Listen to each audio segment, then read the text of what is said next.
खबरें अब तक, powered by fly appearance, the journey beyond your imagination, the revolution in the travel industry. अगर आप करने जा रहे हैं अपनी ट्रिप प्लान, तो फ्लाई अपीरेंस बनाएगा आपके सफर को और भी आसान। फ्लाइट, होटल और कैब बुकिंग में नहीं होंगे परेशान। अब बिना किसी मुश्किल के होगा आपका ट्रैवल प्लान। फ्लाई अपीरेंस बनाएगा आपके हॉलिडे को और भी सरल और आसान। अगर आप प्लान कर रहे हैं फैमिली हॉलिडे या फिर कॉर्पोरेट टूर, तो चुने फ्लाई अपीरेंस, जो आपकी मुश्किलें करेगा दूर।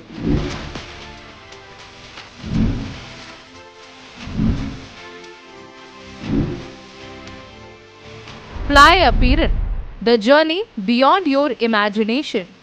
नमस्कार, खबरें अब तक में आपका स्वागत है। मैं हूं आपके साथ पवन शर्मा। खबरें अब तक में आज बात होगी पीएम मोदी की सैलरी की, लोकसभा स्पीकर के पद को लेकर मची घमासान की, कुवैत में गई भारतीयों की जान की, रायबरेली और वानाइड के बीच में फंसी प्रियंका गांधी की सियासत की। इसके अलावा आज की सियासत की बड़ी खबरों से भी आपको करवाएंगे रूबरू। लेकिन इससे पहले आइए नजर डाल लेते हैं इस वक्त की हेडलाइंस पर। तीसरी बार एनएसए बनाए गए अजीत डोभाल। देश में तीसरी बार मोदी सरकार बन चुकी है और इसके साथ ही मंत्रियों को उनके मंत्रालयों का आवंटन भी हो चुका है। गुरुवार को राष्ट्रीय सुरक्षा सलाहकार को लेकर बड़ी खबर सामने आई। अजीत डोभाल को लगातार तीसरी बार राष्ट्रीय सुरक्षा सलाहकार नियुक्त किया गया है। कुवैत में मृतकों की पहचान के लिए एनडीए टेस्ट करवा सकते हैं अधिकारी। कुवैत की इमारत में लगी आग में सबसे ज्यादा भारतीयों की मौत हुई। कुल 49 मृतकों में 40 भारतीय हैं। मृतकों के शवों की पहचान के लिए कुवैती अधिकारी डीएनए टेस्ट करवा सकते हैं। इसके अलावा भारतीय मृतकों के शव को वापस लाने के लिए भारतीय वायुसेना तैयार है। कर्नाटक के पूर्व सीएम बीएस येदियुरप्पा की बड़ी मुश्किलें, पॉस्को मामले में गैर जमानती वारंट जारी किया। कर्नाटक के पूर्व मुख्यमंत्री बीएस येदियुरप्पा की मुश्किलें बढ़ गई हैं। दरअसल बेंगलुरु की कोर्ट ने पॉस्को के मामले में येदियुरप्पा के खिलाफ गैर जमानती वारंट जारी किया है। पुलिस के मुताबिक पूर्व सीएम येदियुरप्पा पर 17 साल की एक लड़की की मां की शिकायत के आधार पर कार्यवाही की गई है।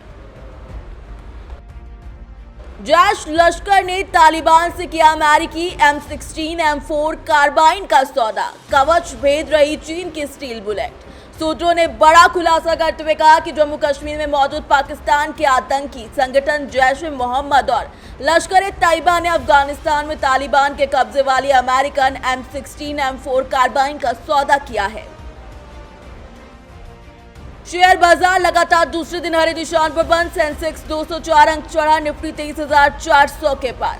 हफ्ते के चौथे कारोबारी दिन सेंसेक्स 204 अंकों की बढ़त के साथ 76,810 पर बंद हुआ। दूसरी ओर निफ्टी 75 अंक मजबूत होकर 23,398 के स्तर पर पहुंच गया। हेडलाइंस के बाद एक बार फिर आपका स्वागत है। रिपोर्ट्स की ओर रुख करेंगे, लेकिन उससे पहले आपको आज का वायरल वीडियो दिखा देते हैं। देखिए वायरल वीडियो। ఇచ్చినటువంటి పిలుపులు మీకు తెలుసు కదా। నరేంద్ర మోదీ గారు ఎప్పుడు చెప్తారు, స్వచ్ఛ భారత్, ఆత్మనిర్భర్, बेटी बचाओ बेटी पढ़ाओ। अब ये वीडियो देखकर आप सोच रहे होंगे आखिर अमित शाह भाजपा नेत्री सुंदरराजन को क्या बोल रहे हैं। क्या वो उनको डांट रहे हैं या कुछ समझा रहे हैं। दरअसल पूर्व केंद्रीय मंत्री दयानिधि मारन ने केंद्रीय गृह मंत्री अमित शाह पर इस वायरल वीडियो को लेकर निशाना साधा है। वीडियो में दावा किया जा रहा है कि केंद्रीय गृह मंत्री भाजपा नेत्री और तेलंगाना की पूर्व राज्यपाल सुंदरराजन को डांट रहे हैं। वीडियो आंध्र प्रदेश के मुख्यमंत्री एन चंद्रबाबू नायडू के शपथ ग्रहण समारोह का है। लेकिन फिलहाल वीडियो के लेकर ना तो अमित शाह की तरफ से कोई प्रतिक्रिया सामने आई है और ना ही सुंदरराजन का कोई बयान सामने आया है। इसी के साथ खबरें अब तक में रुक करेंगे आज की खास रिपोर्ट्स की ओर। पीएम मोदी दोबारा से देश के प्रधानमंत्री बन चुके हैं। एक बार फिर देश की कमान उनके पास है। पीएम मोदी को दिन रात काम करने वाला जनसेवक माना जाता है। लेकिन क्या आपको पता है कि इस काम के लिए उनको कितनी सैलरी मिलती है? क्योंकि एक आम नागरिक जब नौकरी करता है तो सैलरी सबसे पहले देखता है। ऐसे में पीएम मोदी को उनके काम की कितनी सैलरी मिलती है, क्या आपने कभी सोचा है? या उनको क्या सुविधाएं और फायदे मिलते हैं, इस बारे में गौर किया है? अगर नहीं तो चलिए आज हम आपको बताते हैं कि पीएम के तौर पर नरेंद्र मोदी को कितनी सैलरी मिलती है, क्या क्या सुविधाएं मिलती हैं और क्या क्या फायदे मिलते हैं। इस पर देखिए हमारी एक खास रिपोर्ट। एक देश का प्रधानमंत्री सबसे ताकतवर होता है। ये पद देश भर की गतिविधियों के लिए जिम्मेदार होता है, साथ ही पूरी दुनिया में देश की पहचान के रूप में प्रतिनिधित्व करता है। ऐसे में प्रधानमंत्री के रूप में नरेंद्र मोदी देश के सबसे ताकतवर और अहम पद पर हैं। देश संचालन का जिम्मा उनके कंधों पर है। इस महत्वपूर्ण जिम्मेदारी के लिए उन्हें प्रति महीने कितनी सैलरी मिलती है, आइए जानते हैं। प्रधानमंत्री को प्रति महीने 1.66 लाख रुपए का वेतन मिलता है, जो करीब 20 लाख रुपए सालाना है। इस राशि में 50,000 रुपए का मूल वेतन, 3,000 रुपए का खर्च भत्ता, 45,000 रुपए का संसदीय भत्ता और 2,000 रुपए का दैनिक भत्ता शामिल है। बता दें कि इस बार हुए चुनाव में पीएम मोदी ने खुद इस बात का खुलासा किया है कि उनके पास 3.2 करोड़ संपत्ति है और उनकी आय के 2 स्रोत थे, प्रधानमंत्री के तौर पर मिलने वाला वेतन और उस पर मिलने वाला ब्याज। इसके अलावा अगर बात करें पीएम मोदी को मिलने वाली सुविधाओं की, तो पीएम मोदी को आधिकारिक पीएम आवास मिलता है, जिसके लिए उनको कोई किराया नहीं देना पड़ता है। पीएम को एसपीजी की सिक्योरिटी मिलती है। आधिकारिक दौरों के लिए एयर इंडिया 1 स्पेशल जहाज भी मिलता है, जो खास तौर से बनवाया गया है। पीएम मोदी सिर्फ मर्सिडीज बेंज S650 कार में यात्रा करते हैं, जो पूरी तरह बुलेट प्रूफ गाड़ी है। इतना ही नहीं, आगे कभी अगर पीएम मोदी देश के प्रधानमंत्री नहीं भी रहते हैं, तो प्रधानमंत्री पद से हटने के बाद भी उन्हें 5 साल की अवधि के लिए मुफ्त आवास, बिजली, पानी, यहाँ तक कि एसपीजी सुरक्षा मिलती रहेगी। देखा जाए तो आपको जानकर हैरानी जरूर होगी कि देश के सबसे ताकतवर पद पर आसीन पीएम मोदी की सैलरी कई विभाग के बड़े अफसरों से कम है, लेकिन फिर भी वो देश के लिए दिन रात काम करते हैं। उनकी सुविधाएं जरूर बाकियों से अलग और खास हैं, मगर वो भी प्रधानमंत्री पद के प्रोटोकॉल की वजह से मिलती हैं। प्रधानमंत्री जिस तरह से देश के लिए काम करते हैं, लोगों ने शायद ही उनकी सैलरी के बारे में कभी सोचा होगा। फिलहाल इसी के साथ खबरें अब तक में रुक कर लेते हैं अगली रिपोर्ट्स की ओर। देश में नई सरकार का गठन हो चुका है, लेकिन इसी के साथ एक पद पर आसीन होने के लिए कई दलों में होड़ मची हुई है। जी हां, मोदी सरकार 3.0 के मंत्रिमंडल का गठन हो चुका है। अब बारी है लोकसभा की, जिसमें स्पीकर का चुनाव किया जाना है।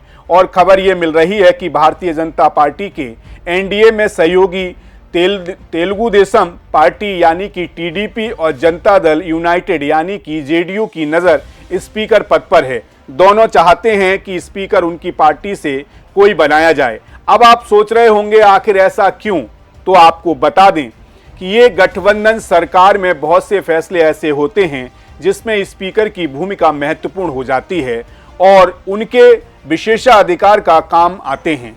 तो चलिए आपको बताते हैं कि आखिर सियासत में लोकसभा स्पीकर की पहुंच कितनी होती है और आखिर क्यों इस पद के लिए होड़ मची हुई है। साथ ही साथ ये भी बताते हैं कि इस बार किसका नाम इस पद के लिए सामने आ रहा है। देखिए इस पर हमारी खास रिपोर्ट। जब देश की सरकार चलती है तो सदन का अपना महत्व बढ़ जाता है। लोकसभा में ही ज्यादातर सभी बड़े फैसले लिए जाते हैं। बता दें कि देश की संसदीय कार्यवाही का नेतृत्व एक पीठासीन अधिकारी करता है, जिसे अध्यक्ष या स्पीकर कहा जाता है। एक लोकसभा स्पीकर के पास अपार प्रशासनिक और विवेकाधीन शक्तियां होती हैं। वो सरकार गिराने तक का दम रखता है। तो चलिए सबसे पहले बताते हैं कि आखिर स्पीकर के पास कौन से अधिकार होते हैं, जिसके लिए हर दल अपनी पार्टी का स्पीकर लोकसभा में चाहता है। स्पीकर का मुख्य काम संसद की अध्यक्षता और संचालन करना होता है। दोनों सदनों की संयुक्त बैठक की अध्यक्षता भी लोकसभा का स्पीकर करता है। स्पीकर सदन की कुल सदस्य संख्या के 10वें हिस्से की अनुपस्थिति में सदन को स्थापित कर सकता है या बैठक को निलंबित कर सकता है। आमतौर पर स्पीकर किसी मुद्दे पर वोट नहीं करता है, लेकिन वोट बराबरी की स्थिति में वो वोट कर सकता है।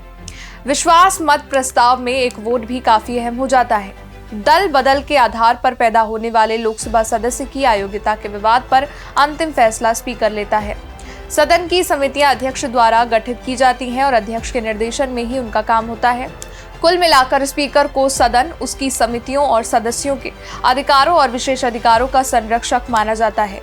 लोकसभा में विपक्ष के नेता को मान्यता देने का निर्णय भी स्पीकर ही करता है।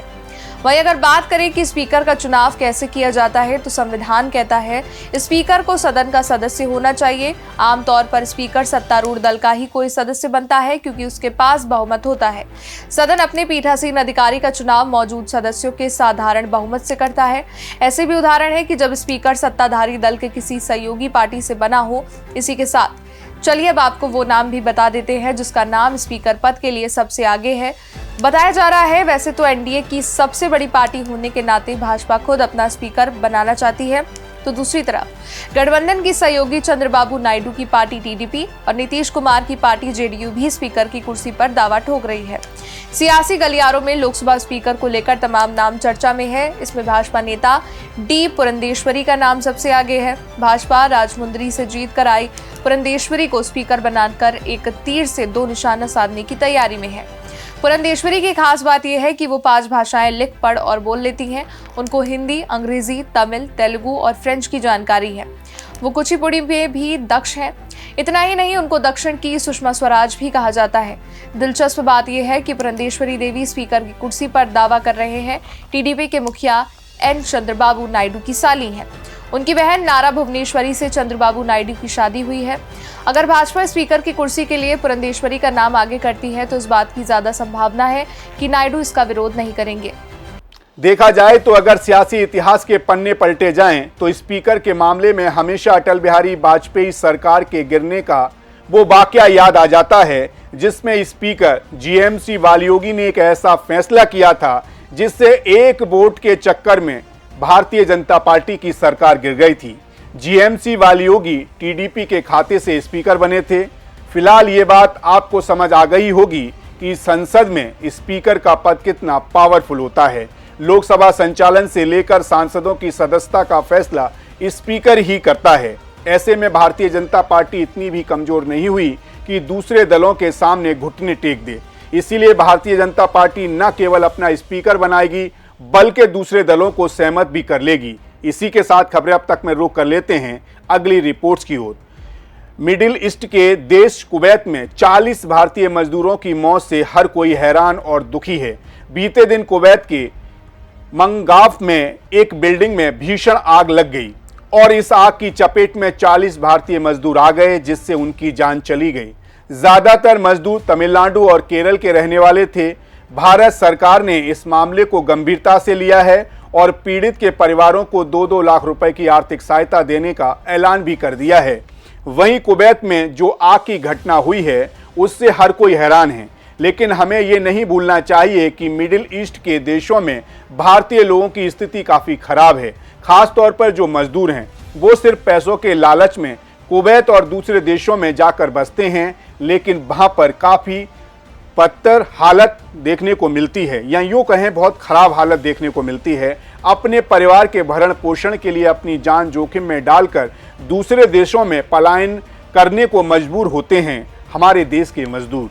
यही कारण है कि कुवैत में हुई इस आगजनी में मरने वालों में सबसे ज़्यादा भारतीय मजदूर ही हैं। आप भी देखिए इस पर हमारी एक खास रिपोर्ट। आपको बता दें कुवैत के मंगाफ में 6 मंजिला इमारत में लगी भीषण आग में अब तक 49 लोगों की मौत की खबर सामने आई है, जिनमें से भारतीयों की संख्या 40 से भी अधिक है। वहीं घायलों की संख्या 50 बताई जा रही है। इससे कुवैत के इतिहास की सबसे भयावह बिल्डिंग फायर बताया जा रहा है।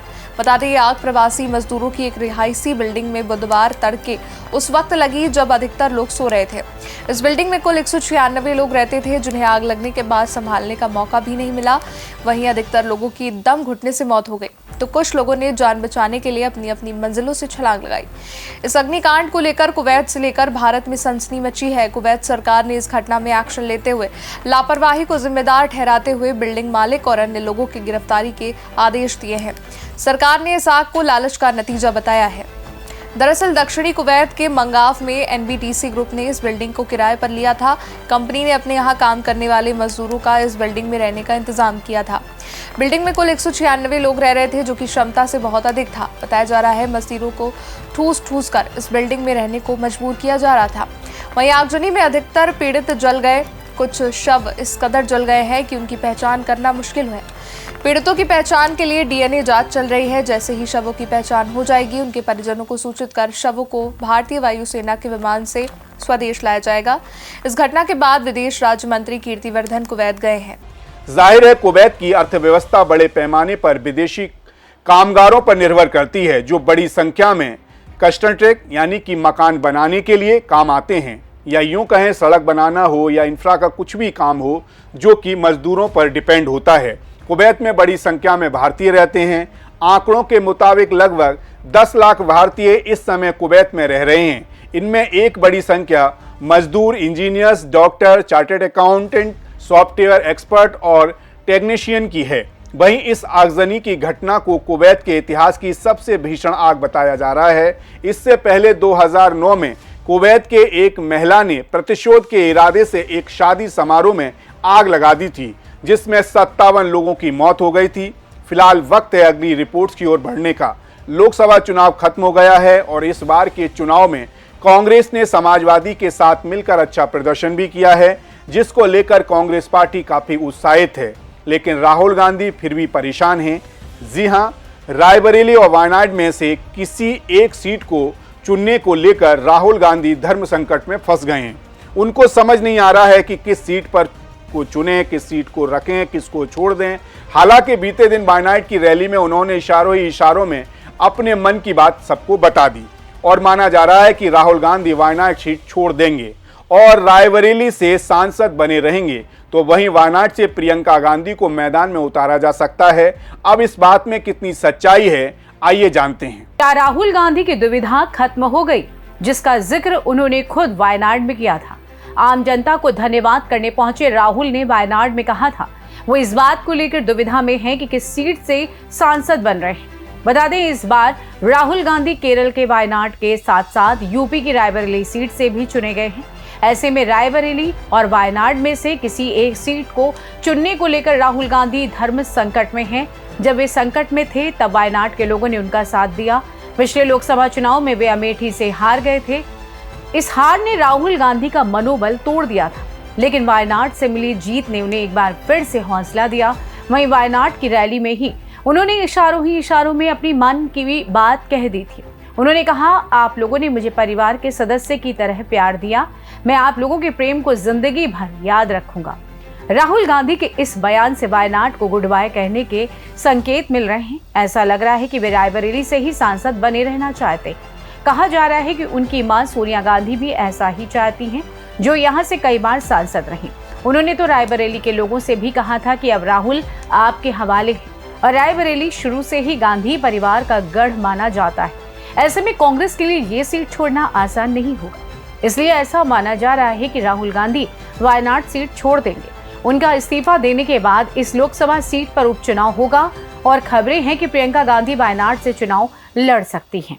देखा जाए तो अगर राहुल गांधी वायनाड सीट को छोड़ते हैं और वहां से प्रियंका गांधी चुनाव लड़ती हैं, तो उनके चुनाव जीतने पर रायबरेली के साथ साथ वायनाड का प्रतिनिधित्व गांधी नेहरू परिवार के पास ही रहेगा, क्योंकि केरल में कांग्रेस का प्रदर्शन अच्छा रहा है। इस बार उत्तर प्रदेश में भी पार्टी ने समाजवादी पार्टी के साथ मिलकर शानदार प्रदर्शन किया था। हालांकि कांग्रेस पार्टी की तरफ से लोकसभा चुनाव में यह तक दिया जाता रहा है कि परिवार के 3 सदस्यों का संसद में जाना ठीक नहीं है, क्योंकि इससे भारतीय जनता पार्टी को परिवारवाद के बहाने कांग्रेस पर हमला करने का मौका मिल जाता है। लेकिन इंडिया गठबंधन के अच्छे प्रदर्शन के बाद ये सोच बदलने लगी है। इसीलिए संसद में सोनिया और राहुल के साथ प्रियंका गांधी के आने से कोई फर्क नहीं पड़ता, क्योंकि अखिलेश यादव के परिवार के 5 सदस्य भी लोकसभा का चुनाव जीतकर संसद पहुंच चुके हैं। हालांकि प्रियंका गांधी अब तक चुनाव लड़ने से बचती रही हैं। इस बार वो वायनाड सीट से वो चुनाव लड़ सकती हैं कि नहीं, और जीत उनके हाथ आती है या नहीं, ये तो आने वाला वक्त तय करेगा। तो ये तो थी खबरें अब तक की आज की खास खबरों की खास रिपोर्ट। लेकिन इसके अलावा आज सियासत में क्या कुछ खास हुआ, आइए आपको वो भी बता देते हैं। अरविंद केजरीवाल की आम आदमी पार्टी बिहार में चुनाव लड़ने की तैयारी में है।